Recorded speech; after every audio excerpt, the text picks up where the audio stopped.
cervical, ela tem necessidades funcionais completamente diferentes das necessidades da coluna torácica e da coluna lombar. Então, ela é o pilar que permite a sustentação da cabeça, mas ao mesmo tempo a sua semi-independência para que ela possa se deslocar para qualquer lugar no espaço. Antigamente, na anatomia, essas articulações suboccipitais e essa musculatura suboccipital era dita como região cibernética, ou seja, que pode se deslocar para qualquer lugar no espaço, né? Então, a posição da cabeça, ela coordena todo o nosso equilíbrio. E nós vamos verificar que temos que levar essa cabeça numa posição vertical e o nosso olhar sempre vai estar buscando a horizontalidade. É assim que a gente se equilibra. Isso é possível por causa do nosso sistema neurológico que rege o nosso tônus postural.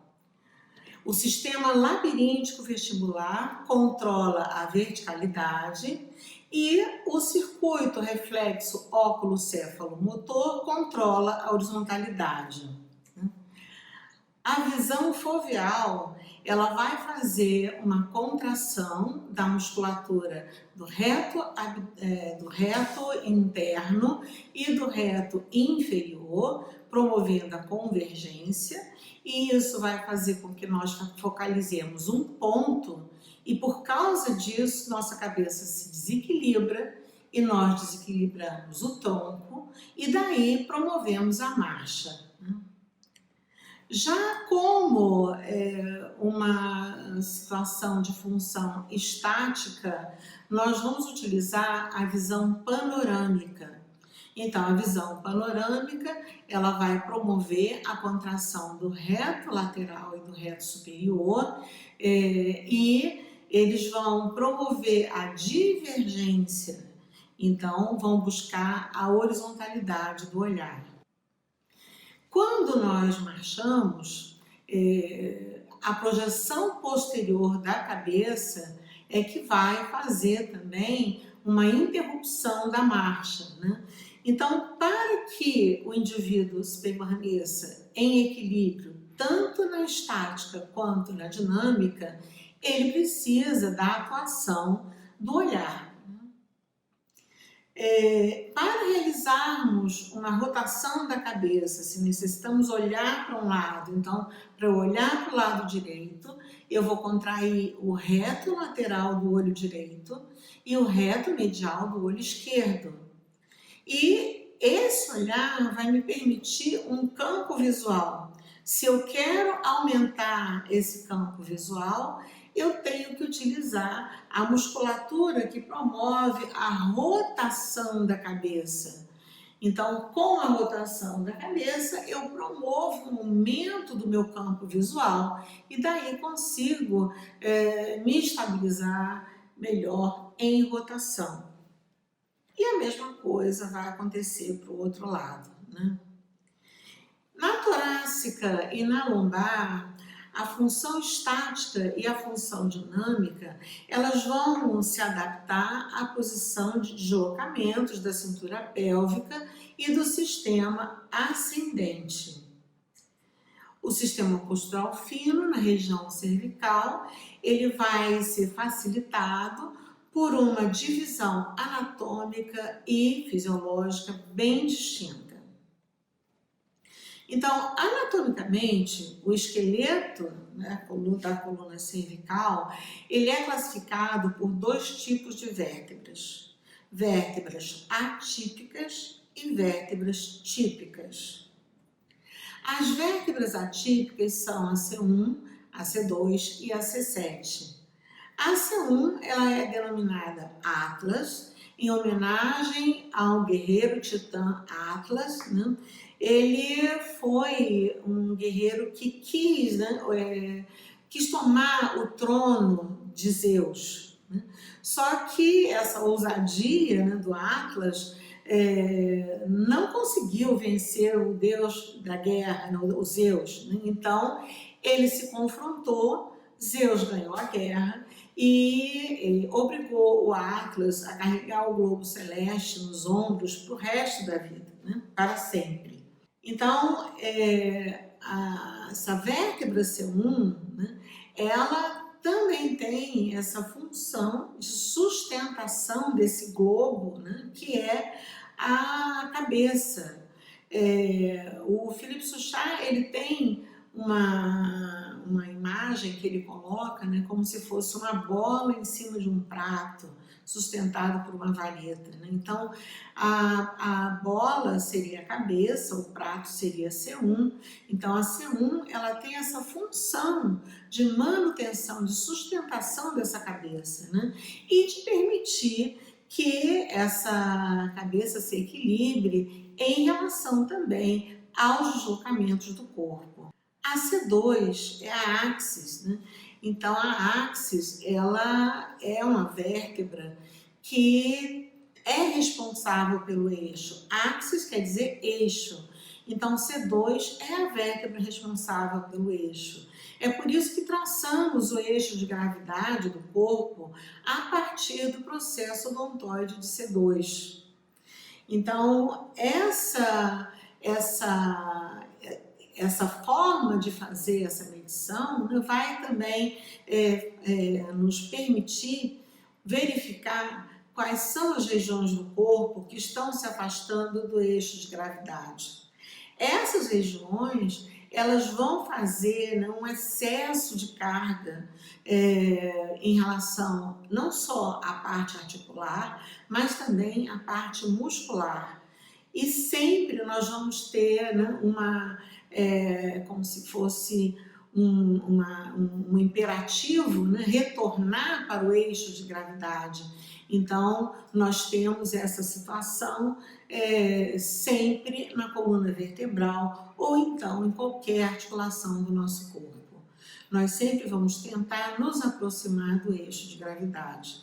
Então, quando há um afastamento, é sinal de que existe um problema ali que nós temos que solucionar. Temos que verificar por que é que o paciente está fazendo aquela atitude, né? Então, esse eixo de gravidade, ele tem que estar projetado no meio do polígono de sustentação. Então, ele vai sofrer oscilações, né? Então, se nós, no mínimo, se nós respirarmos, nós provocamos essas oscilações. Então, nós temos aí, né, uma situação onde a gente sempre vai estar buscando uma projeção no meio do polígono de sustentação. Agora, em relação à C7, que é a última vértebra atípica, a C7 é uma vértebra proeminente. Ela é denominada assim por causa da sua proeminência maior do processo espinhoso na região cervical.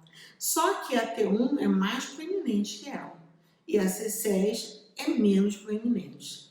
Então, nós temos essas três vértebras, C6, C7 e T1, que elas têm uma importância fundamental nessa região, porque elas vão ser responsáveis pela sustentação do símbolo escapular.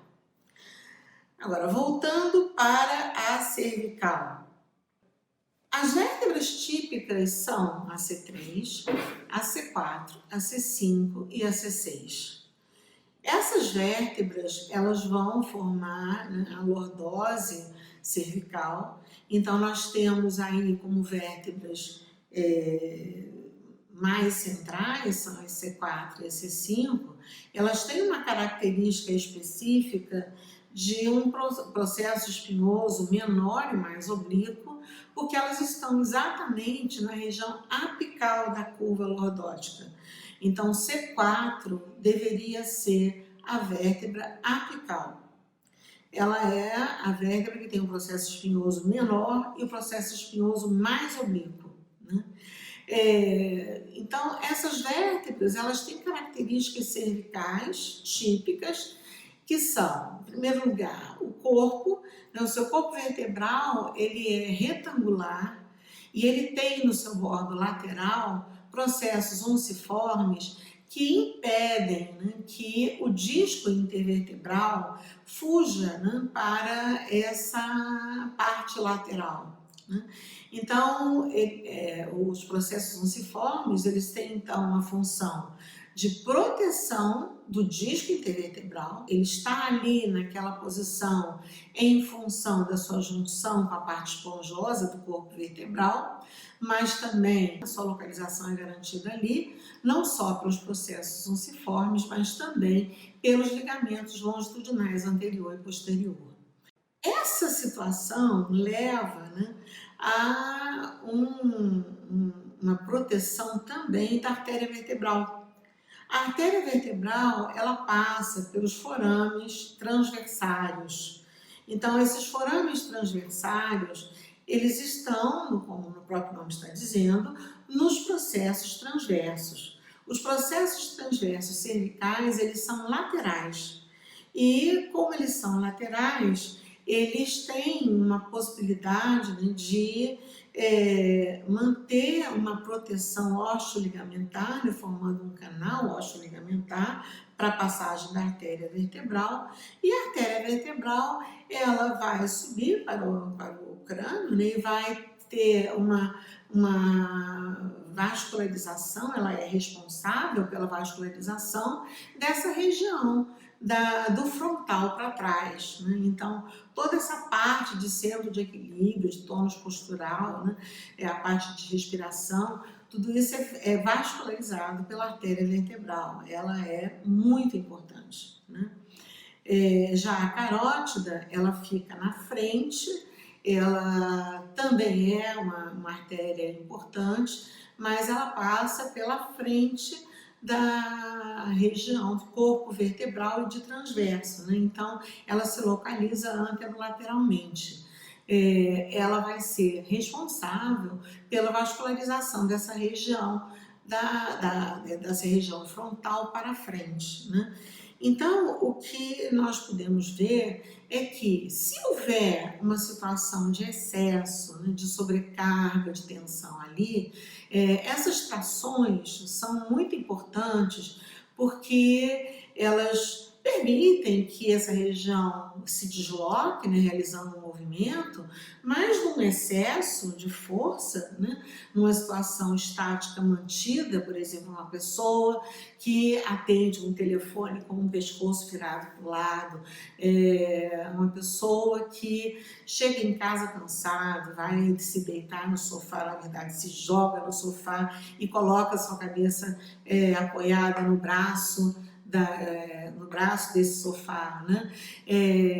Uma má localização, né, da posição da cabeça em relação a pessoas que leem deitadas ou veem televisão deitadas, então formam uma manutenção de uma tração importante, não só de ligamentos, como também da musculatura e das fáscias. Então, essa região termina se enrijecendo e se enrijece provocando a artrose, que é a espondilose, né? Então, essas espondiloses, elas podem provocar compressões dos canais. Então, se for para o centro, faz compressão do canal vertebral. Se for para o lado, faz uma compressão dessa região foraminal, né, da artéria vertebral. E se for numa parte oposta do lateral, vai fazer uma compressão no nervo espinhal. Então, são estruturas nobres essa região cervical, né? Então, são sintomas também muito nobres. Os sintomas dessa região cervical podem levar a uma dor local, mas podem levar a uma dor irradiada para a cabeça, irradiada para membro superior, dependendo da região onde houver uma compressão, né? A situação, né, de compressão da região de medula vai poder provocar dormências, formigamentos, choques, né? Parestesias, dor em queimação, mas pode provocar também, né? Uma dor irradiada, se ela for posterolateral, pegando já a saída do nervo espinhal, né? Então pode dar uma irradiação importante para o membro superior, né? Não só em termos de dor, mas em termos de parestesia, formigamento, dormências, queimação. Se for na região de cervical mais alta, né, até C4, então pode gerar uma cefaleia, pode gerar um problema de disfunção temporomandibular, pode gerar perturbações da região auditiva, perturbações oftálmicas. Então, é uma série de sintomatologias importantes e nobres, né, que vão fazer com que esta região seja muito fragilizada, né? E é uma região que, às vezes, os profissionais que vão tratar desses pacientes, às vezes ficam temerosos, porque exatamente por causa da importância da sintomatologia, né? Mas não tem que ficar temerosos, né? A gente tem que saber tratar e saber alertar o paciente para que ele possa retornar, né, a uma situação de qualidade de vida, né?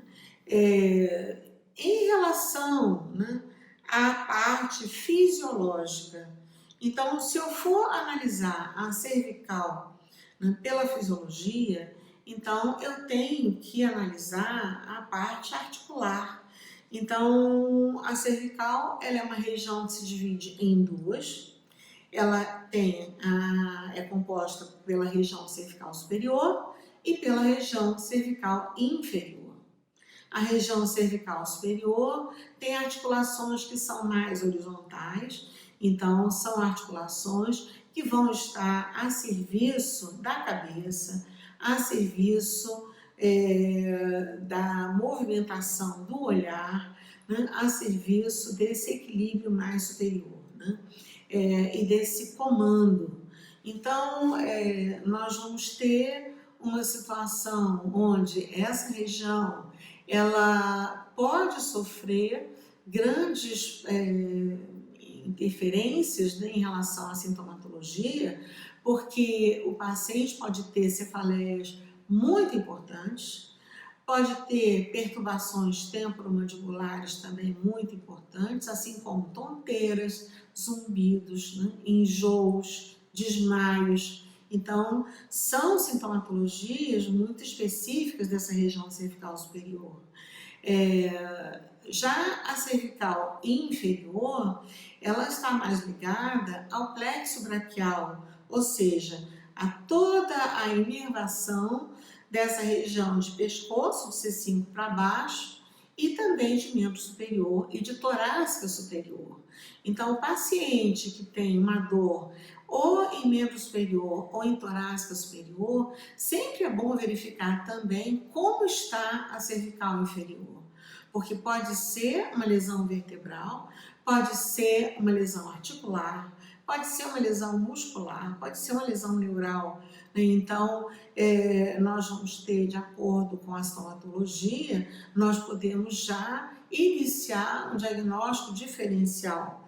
E daí, esse paciente pode ter uma necessidade de fazer exames complementares, como, por exemplo, raio-x, uma ressonância magnética, uma tomografia computadorizada, para fechar um diagnóstico, né? Junto com a clínica desse paciente. Então, nós teríamos aí uma situação onde nós vamos ter que buscar, né, que patologias esse paciente pode estar sofrendo, porque nem sempre a sintomatologia está de acordo com o diagnóstico. Então, a avaliação desses exames complementares, ela só é 1/3 da avaliação. Na verdade, nós temos que verificar a parte funcional, né? A parte estética e a parte clínica. Hoje nós vamos visualizar, né, dentro do quadro do paciente qual é realmente a verdadeira necessidade dele naquele momento.